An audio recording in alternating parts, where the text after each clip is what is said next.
ये हम लोग एक पंच में पहुंचा सकते। सिखों का हाथ भारी होता है, ये चीज जानता है कांग्रेस, इसलिए उसको खोखला करो, उसको शराब दे दो, ड्रग्स दे दो, चिट्ठा दे दो, फ्री में बांट दो, लेकिन ये सिख कौम नहीं रहना चाहिए, एक्टिव नहीं रहना चाहिए। क्यों? ये मेरा बापू को मारा है, 1984 हमें घाव दिया, हम कभी नहीं भूलेंगे। ये सच्चा सिख है जो बता रहा है। राहुल गांधी विदेशी शत्रुओं के हाथ का कठपुतली बन चुके हैं। देखिए, ये राजनीति साजिश कर रहे हैं राहुल गांधी जी, और लोगों को टारगेट में ला रहे हैं, लोगों को नजरों में ला रहे हैं कि देखो सिख इतना जो दस्तार कैसे पहन ले रहा है, कृपान कैसे पहन ले रहा है, इसको पहनने की आजादी नहीं मिलनी चाहिए। असल राजनीति ये है, लोगों को जो है ना, पहले जो है ना, उसको जो है किसी को पिटाई करना हो तो पहले उसको मार्केट में बदनाम करो।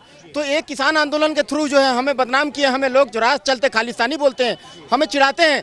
तो ये जो अब हमें कोई पिटाई भी करेगा तो सिंपैथी लोग नहीं लेंगे, तो इस टाइप का व्यवस्था बना दिए, नेगेटिव गुरुओं के प्यारों के लिए। मगर हम कह रहे हैं हमारे सिख भाइयों की तरफ आंख उठा के भी मत देखना। और रहा सवाल जो भटके हुए हैं, वो भी हमारे भाई हैं, आज नहीं तो कल वो भी आएंगे, क्योंकि मेरे गुरुओं ने कभी ये नहीं बोला कि हमें देश अलग चाहिए। हम आज भी कह रहे हैं खालसा जिंदाबाद, हम आज भी कह रहे हैं खालसा जिंदाबाद। हमारे गुरु गोविंद सिंह जी ने अपने बेटे को खालिस्तान के लिए आगे नहीं करा था, उन्होंने सनातन के लिए करा था, हिंदुत्व के लिए करा था क्या। और ये राहुल गांधी कभी हिंदुओं को हिंसक बोलता है, कभी हमारे सिख भाइयों को लाता है बीच में राजनीति में। भाई साहब, राहुल गांधी सिख समुदाय के आगे उनके पैरों की गुरुओं की जूती भी नहीं है। गलत तो नहीं कह रहा भाई साहब? हमारे गुरुओं के आगे राहुल गांधी, हमारे गुरुओं के पैरों की जूती भी नहीं है राहुल गांधी। क्या उनका कंपेयर ही कहाँ है? वो तो चरण का धूल, हम तो उनका चरण का धूल भी नहीं है। हमारा गुरु, देखिए वाणी जो है ना, गुरुवाणी जो है ना, शब्द जो है ना, बहुत महान चीज है। जो समझेगा समझेगा। शब्द धरती, शब्द आकाश, शब्द ही शब्द से भयो प्रकाश, सगली सृष्टि शब्द के पाछे, नानक शब्द घटा घटा छे। तो शब्द जो है ना, एक सादे सब सदे, सब सादे सब जाए, दूजा काहे सिमरिए जीते ही मर जाए। एक अकाल पुरख को पूजा करने से सारे सृष्टि में देवी देवता है, सारे सबको पूजा हो जाता है।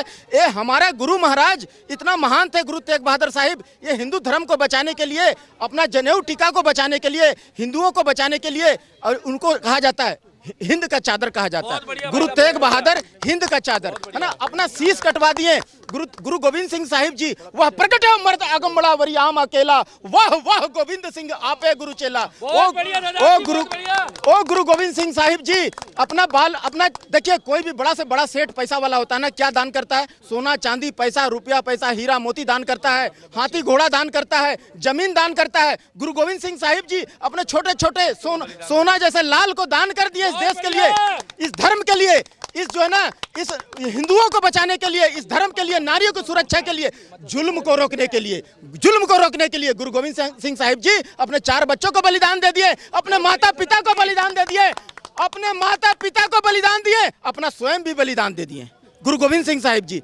तो वो गुरु गोविंद सिंह साहिब जी को, धर्म को जो बनाए हैं, बुनियाद को, जो निर्मल पंथ चलाए थे गुरु नानक देव जी, एक सच्चा निर्मल पंथ चलाए थे, वो सिख पंथ को, उसको जो है ना सर्टिफिकेट देने के लिए ये तुच्छ भैया जो नेता जो बन रहे हैं। राहुल गांधी बोलो खुल के, इसकी क्या औकात है हमारे सिख भाइयों के साथ ये टक्कर लेगा, जिन्होंने 84 के राइट में क्या करा, इसने, इसकी दादी ने क्या करा।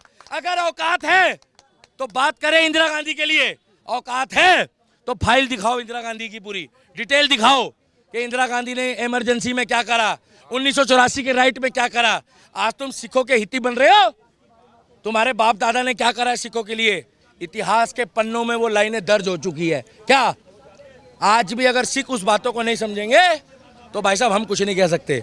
और सिखों को यहाँ पूरी सुविधा है, जितना अधिकार सुविधा है, आज़ादी है, जितना अधिकार सनातन का है उतना ही बराबर का अधिकार हमारे सिख भाइयों का है। वाहेगुरु जी का खालसा। देखिए, सिख जो है ना बहुत सिस्टम से चलता है। वो गरीब भी रहेगा ना, पेट में पॉकेट में पैसा भी नहीं रहेगा ना मेरा भाई, तो गुरु महाराज सिखाएं किसी के आगे हाथ नहीं फैलाना, भीख नहीं मांग सकता है। एक गुरु गोविंद सिंह साहिब जी मर जाएगा लेकिन भीख नहीं मांगेगा, ये ऐसा सिस्टम है। गुरु महाराज हमें ऐसा ज्ञान दिया, ऐसी शिक्षा दिए हैं। अरे वो लंगर खिलाते हैं, हमारे सिख भाई लंगर खिलाते हैं किसी को गुरुद्वारे के दरबार से, चाहे हिंदू हो, मुसलमान हो, सिख हो, ईसाई हो, गरीब हो, अमीर हो, वहां पर आके अमीर से अमीर आदमी जूते चप्पल की सेवा देता है। और गुरुद्वारे से कोई खाली हाथ नहीं गया, जैसे मंदिर से नहीं जाता। देखिए, Sikh around the world, Sikh around the world, हर जगह हर कोना में मिल जाएगा सरदार, ठीक है ना। और हर गुरुद्वारा, हर जगह गुरुद्वारा मिल जाएगा। हर गुरुद्वारा में 4 दरवाजा होता है, उत्तर, दक्षिण, पूरब, पश्चिम।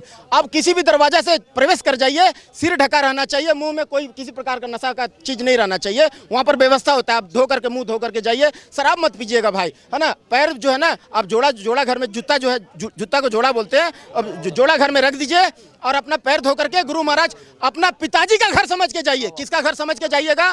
अपना, क्योंकि मेरा वहां पिताजी बैठा हुआ है, आपका पिताजी बैठा हुआ है। अपना बाप का घर समझ के जाइए, आपको कोई रोकने वाला नहीं है। वहां जो है ना, लंगर जो free of cost, Guru Maharaj का प्रसाद जो है ऐसे हाथ करके आपको लेना पड़ेगा भिक्षा के रूप में। आप गुरु महाराज का लंगर प्रसाद खाइए, गुरु जी को मत्था टेकिए। आपको वहां जो कोई जोर जबरदस्ती नहीं है। आपको इच्छा है तो वहां गुल्लक में 1 रुपया चढ़ाइए, 10 रुपये चढ़ाइए, लाख रुपया चढ़ाइए। नहीं है पैसा मत चढ़ाइए, आपसे आप तो भी लंगर खा के जाइए, आपसे कोई नहीं मांगने आएगा। तो ये है ये है गुरुद्वारा। वहाँ ऊंच नीच, जाति पाति, अमीर गरीब, छुआछूत, भेदभाव कुछ भी नहीं है मेरे भाई। वहाँ एक अरबपति भी जमीन में बैठ के भोजन कर रहा है और एक गरीब जो मजदूर है वो भी जमीन में बैठ के एक साथ भोजन कर रहा है, एक संगत में, एक पंक्ति में भोजन कर रहा है, लंगर खा रहा है, लंगर खा रहा है। एक कुर्सी नहीं लगती किसी के लिए। ए राहुल गांधी, हमारे गुरुद्वारे में चाहे अमीर हो चाहे गरीब हो, सबको बराबर बैठा के भोजन दिया जाता है। और हम आपका पिताजी को मारेंगे तो क्या करोगे भाई मेरे को? हम आपका बाबूजी को मारेंगे तो क्या करोगे आप मेरे को?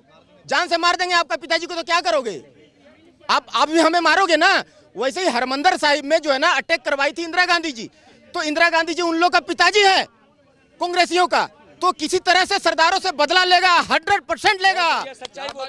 किसी को भी ये गलतफहमी में मत रहो कि ये जो है ना कांग्रेस तुम्हारा जो है ना तुम्हारा सगा है।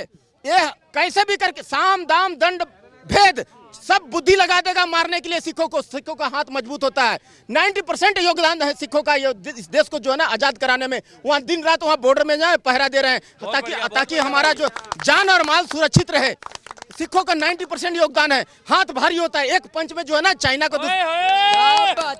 एक पंच में चाइना जैसे जिनपिंग को ना एक पंच में यमलोक पहुंचा सकते हैं हम। तो एक बार कहाँ? ए चाइना वालों, राहुल गांधी कहाँ पहुंचा सकते हैं? यमलोक एक पंच में पहुंचा सकते हैं। सिखों का हाथ भारी होता है, ये चीज जानता है कांग्रेस। इसलिए उसको खोखला करो, उसको शराब दे दो, ड्रग्स दे दो, चिट्ठा दे दो, फ्री में बांट दो।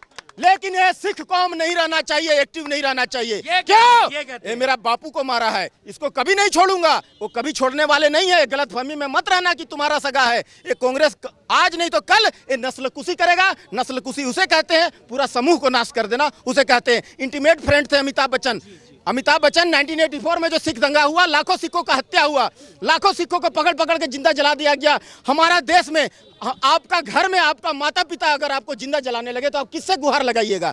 40 साल हो गया भैया, कक्कड़नुमा कोर्ट में केस चल रहा है, आज तक न्याय नहीं मिली। हम धक्के खा रहे हैं। हमारा पूर्वज वाहेगुरु वाहेगुरु करके मरे थे इसी धरती पर। हमारा माता पिता होता है सरकार ही हमें मारना शुरू कर दिया, जिंदा जलाना शुरू कर दिया। मेरे भाई, हम किसको न्याय के गुहार लगाने जाएंगे? 40 साल हो गया, आज तक हमें न्याय नहीं मिला, इंसाफ नहीं मिला। 1-2 को पकड़ के दिए हैं, जेल में डाले हैं, तो नरेंद्र मोदी साहब डाले हैं। तो आज अपने मौत मर गए एंजॉय आनंद लेकर के। तो ये कांग्रेसियों की काली करतूत है। 1984 हमें घाव दिया, हम कभी नहीं भूलेंगे।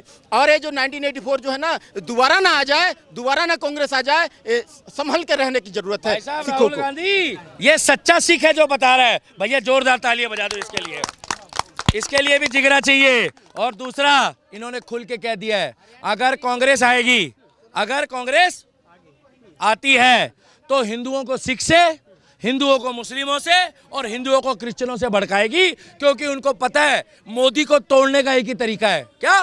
कि मोदी कह रहा सबका साथ और सबका विकास। ये कह रहे पहले सबको बांट दो। क्या? कि ये हिंदू की जगह है, ये शौचालय हिंदू का है, ये मुसलमान का है, ये सिख का है, ये ईसाई का है। उसी तरीके से ये कहता घर बांट दो।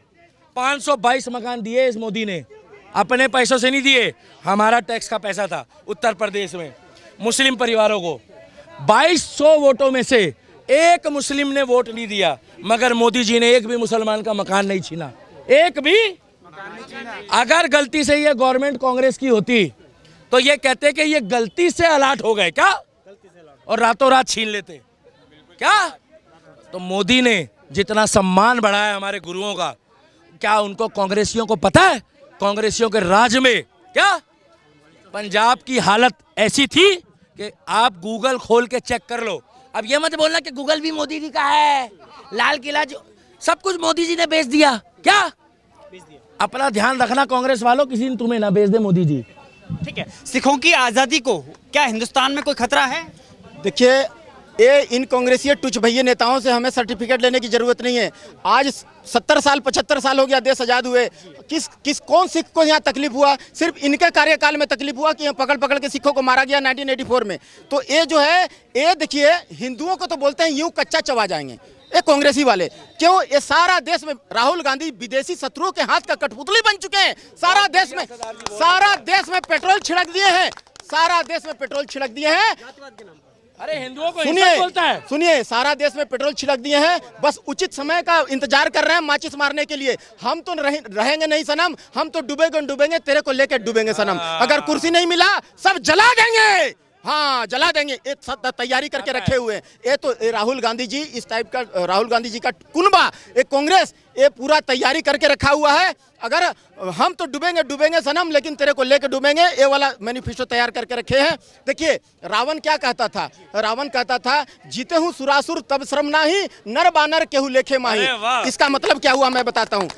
रावण कहता था कि नर बानर, देवासुर संग्राम में नर और बानर को तो यूं कच्चा चबा गया, मैं मार दिया, सॉरी, नर बानर को तो यूं मार दूंगा। ये देवासुर संग्राम में राक्षस को तो ऐसे ही मार दिए, खेल खेल में देव दानव को मार दिए, देव को भी मार दिए, दानव को भी मार दिए।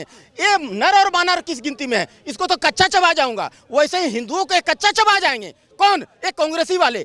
क्यों? ये जानते हैं, ये पेड़ है ना, पेड़ में देखिए कितना बड़ा पेड़ है, इसमें फल भी है, फूल भी है, छाया भी लगता है। इसको काट काट के टहनी में कन्वर्ट कर दिए हैं। जाट है, बनिया है, तेली है, गुज्जर है, सोनार है, भूमिहार है, लोहार है, सब अलग अलग हो गया, टहनी हो गया। अब तो पेड़ टहनी पे कन्वर्ट हो गया, वो सूख गया, वो न फल देगा, न फूल देगा, न छाया देगा, वो निर्जीव हो गया। वैसे ही हिंदू को बांट दिए हैं जातिवाद में, वो कच्चा चबा जाएंगे। ये व्यवस्था कर दिए हैं कांग्रेसी, ये जान लीजिए। तो यही रावण बार बार बोलता था कि जीतहूँ सुरासुर तब शर्म नाही, और नर बानर केहू लेखे माही। ये हिंदू लोग कौन गिनती में है? इन लोग को तो यूं कच्चा चबा जाऊंगा। अरे औरंगजेब क्या कहता था? एक सिक्का उछालो और 10 हिंदू अपना धर्म से गद्दारी करने के लिए तैयार है। धर्म से गद्दारी, इनको तो थोड़ा सा लालच दे दूंगा, ये भर भर के वोट दे देंगे। इनको मारूंगा, इनका मुंह पर थूकूंगा, सनातन धर्म का मुंह पर थूकूंगा, अपना पैर के नीचे दबाऊंगा, भर भर के मारूंगा, इनको पिटाई करूंगा, और जो है ना, तो भी ये मेरे को वोट दे देंगे। क्यों? क्योंकि दूसरे दिन भूल जाते हैं। बहुत बहुत धन्यवाद। एक बार दिखा। हिंदू हैं